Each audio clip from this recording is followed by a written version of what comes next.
Hola, mi nombre es Adriana Mosurrutia. Este es un video realizado para la Universidad IEXPRO. Hoy hablaremos del proceso de revisión, evaluación y control de la gestión estratégica. Como habíamos mencionado en el video anterior, la parte de la implantación es la parte más compleja del proceso. Una buena planeación puede venirse abajo si no se tiene cuidado en esta parte del proceso. Y para ello es importante tener claros cuáles son los indicadores que son necesarios em, que nos van a permitir evaluar el proceso, porque para poder mejorar es necesario tener cierto control y para poder controlar es necesario medir. Entonces, la evaluación va a considerar este control. La etapa de la evaluación es la última de las tres fases del proceso de administración estratégica, que tiene como objeto el seguimiento de acciones para alcanzar los objetivos e ir evaluando y comparando resultados parciales para que el resultado final corresponda al resultado esperado y más aún que se supere ese resultado esperado. El proceso de mejora continua de Fred R. David nos dice que debemos evaluar las estrategias a través de tres actividades básicas. Revisar las bases en que se sustenta la estrategia, comparar los resultados reales con los resultados esperados y en caso de que no sean, realizar ajustes cuando se proceda para garantizar el cumplimiento de los objetivos. Aquí siempre va a ser todo el trabajo en función de los objetivos diseñados en nuestra planeación estratégica. En esta fase cobra particular importancia la retroalimentación, que consiste en revisar las etapas y subetapas previas para conocer y evaluar el grado de avance del cumplimiento de los objetivos y, de ser el caso, emprender acciones correctivas o bien acciones de reforzamiento según lo amerite cada caso revisado, cada paso revisado. Los criterios de evaluación para la implementación de estrategias pueden dividirse en tres categorías: la adecuación, la factibilidad y la aceptabilidad.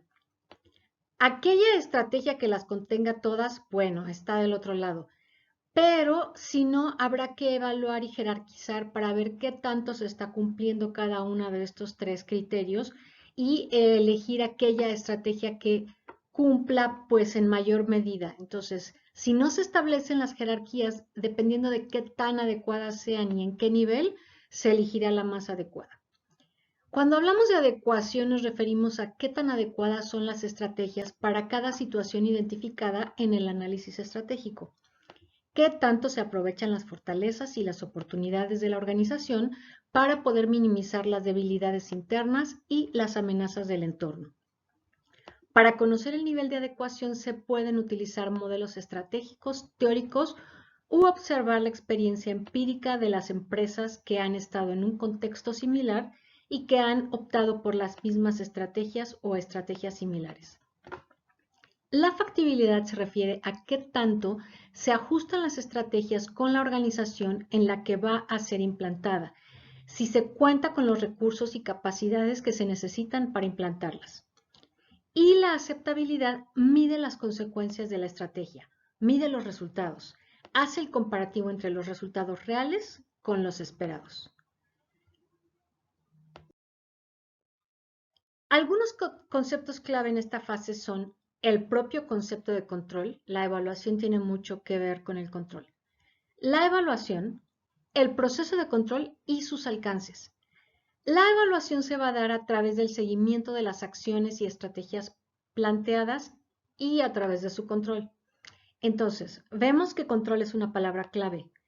Control viene de de contrôler, que es del francés, y que significa registro, comprobación, intervención, revisión y coordinación. Control tiene como esta acepción negativa, como de que hay una restricción o una limitante, pero el control nos permite tener orden, nos permite certeza y seguridad de que estamos realizando los procesos adecuados para poder alcanzar los objetivos de la organización. Entonces, control se refiere a todas las actividades de la gerencia dirigidas hacia la obtención de resultados reales que concuerden con los resultados planeados, es decir, hacer este comparativo entre los resultados reales y los resultados planeados.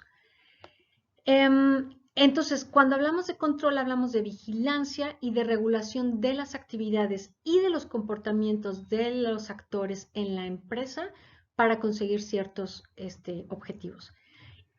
Cuando hablamos de evaluación nos referimos a la comparación del resultado alcanzado con el resultado esperado.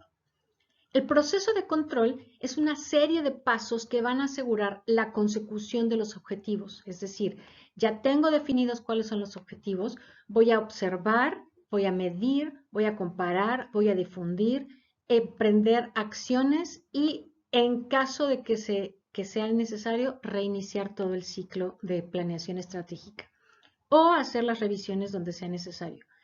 Los alcances del control es el grado de influencia del control en cuanto a tiempo y áreas que cubre, por ejemplo, los objetivos estratégicos, tácticos y operacionales. Entonces, el proceso de control es un ciclo continuo, es un continuum que se va a estar dando todo el tiempo.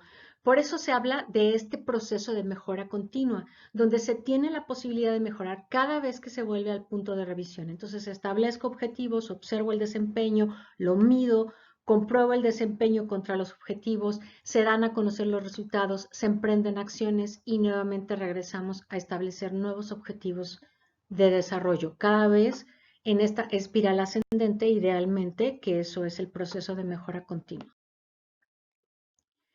Entonces, tenemos áreas de interés clave en este control. Tenemos el control de la calidad de los procesos y de lo que se está produciendo, el control financiero, es decir, del dinero, el control de las ventas, el control de nuestros inventarios, de nuestros gastos, el análisis de variaciones, de recompensas y de sanciones. Estas son como las áreas claves del control.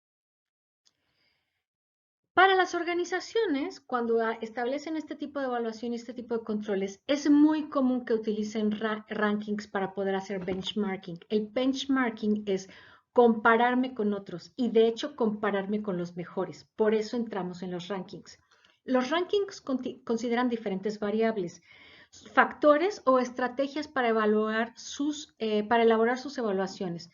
Emplean una metodología que pretende ser objetiva e imparcial en sus comparaciones. Y digo pretende, porque depende de quién está realizando la evaluación y cómo la está realizando y qué es lo que busca para que nosotros entremos dentro de un ranking o no. Esto lo podemos ver, por ejemplo, en estos rankings de universidades. Entonces aquí tenemos tres rankings, uno es del 2021, el de la derecha, pero tenemos tres rankings, dos de ellos son del 2020 y nosotros tenemos aquí del lado izquierdo a la Universidad Nacional Autónoma de México en el lugar número 1 y al Instituto Tecnológico y de Estudios Superiores de Monterrey en el número 2, al Poli en el 3, la Universidad Autónoma Metropolitana en el 4, bla, bla, bla, bla, bla, y no tenemos a la UP casi, ¿no? Ni siquiera aparece en este ranking. Pero en este segundo ranking que tenemos en medio, la tenemos en primer lugar, en segundo lugar a la Universidad Iberoamericana y en tercer lugar al Tecnológico de Monterrey. Entonces es importante quién está haciendo el ranking, qué es lo que está evaluando, porque de eso va a depender el lugar. En la evaluación, el contexto, el por qué, el para qué, el que se persigue, el quién lo hace, es muy importante. En el ámbito empresarial, las empresas suelen aparecer en listas o rankings que normalmente se publican en revistas, donde se evalúan diferentes elementos de las empresas. Algunas de estas revistas son Fortune, Forbes, Time, Business Week, Financial Times, América Economía, Expansión y Mundo Ejecutivo. Son de las revistas que hacen este tipo de rankings. Ahora, para poder realizar una adecuada evaluación, es importante contar con buena información, que se puede clasificar por su origen, ¿sí? Por su fuente, por su carácter o estado. Es importante asegurar que la información sobre las estrategias fluya en toda la organización. que la comunicación sea adecuada tanto de las bases, es decir, que yo como cúpula sea capaz de comunicar cuáles van a ser mis objetivos estratégicos hacia abajo, pero que también desde abajo haya elementos adecuados para poder comunicar los logros y lo que se ha logrado hacer hacia la cúpula. Entonces aquí tenemos comunico las estrategias, se realizan todos estos procesos estratégicos, se alcanzan algunos objetivos idealmente y entonces necesitamos que esta información fluya nuevamente hacia arriba para poder hacer la reevaluación y que esto sea realmente un proceso. La información puede ser, ¿no? Habíamos dicho que por su origen puede ser información que es interna o externa, por su fuente puede ser primaria o secundaria, por su carácter puede ser pública o privada, por su estado puede ser real o virtual. Y bueno, estos son los tipos de información. El responsable del control y de la evaluación en una organización es el director general de la organización o el CEO. Sin embargo, cada director, cada gerente, cada supervisor, cada administrador es el responsable del control de su área y es corresponsable del cumplimiento de los objetivos generales o institucionales. De aquí la importancia de poder mantener esta comunicación y este flujo de información adecuado. Algunos de los mecanismos de control que se utilizan tienen que ver con la jerarquía y el control de los recursos. Entonces, la jerarquía en la que tú te encuentras dentro de una organización y el control del recurso son mecanismos de control. Entonces, por ejemplo, el capital social concentrado en unas pocas manos es un mecanismo de control. Que haya un consejo de administración que es el que toma las decisiones, el tipo de remuneración que tienen los ejecutivos, que son los responsables digamos que, del seguimiento de estos objetivos, entonces son mecanismos de control. Cada uno de estos mecanismos está para cuidar los intereses de los dueños o de los accionistas, de todos los interesados en la organización y garantizarles el buen desempeño de sus inversiones. Las técnicas de control son los instrumentos que se utilizan para asegurar que la acción estratégica se esté cumpliendo o no, que se esté logrando que esta acción estratégica cumpla con su papel en el logro de los objetivos. Porque las técnicas de control nos permiten asegurar que la acción estratégica se está cumpliendo. Entonces, esta es la importancia de estas técnicas de control. Hay algunas técnicas de control como la F, la EFI, FODA, que ya lo vimos en el video anterior, BCG o fortalezas competitivas ponderadas y no ponderadas. Hay otras que son más objetivas y tangibles, como los pronósticos, llevar una gráfica de Gantt y algunos mecanismos de organización que ahora ya hay en las redes, PERT, CPM, MRPI, MRP2, un ERP, control estadístico del proceso y el Total Quality Management o TQM. Estos son mecanismos que se utilizan para mantener el control. Pues muchísimas gracias por su atención. Espero que les haya servido. Cualquier comentario me lo pueden dejar aquí abajo. Muchísimas gracias.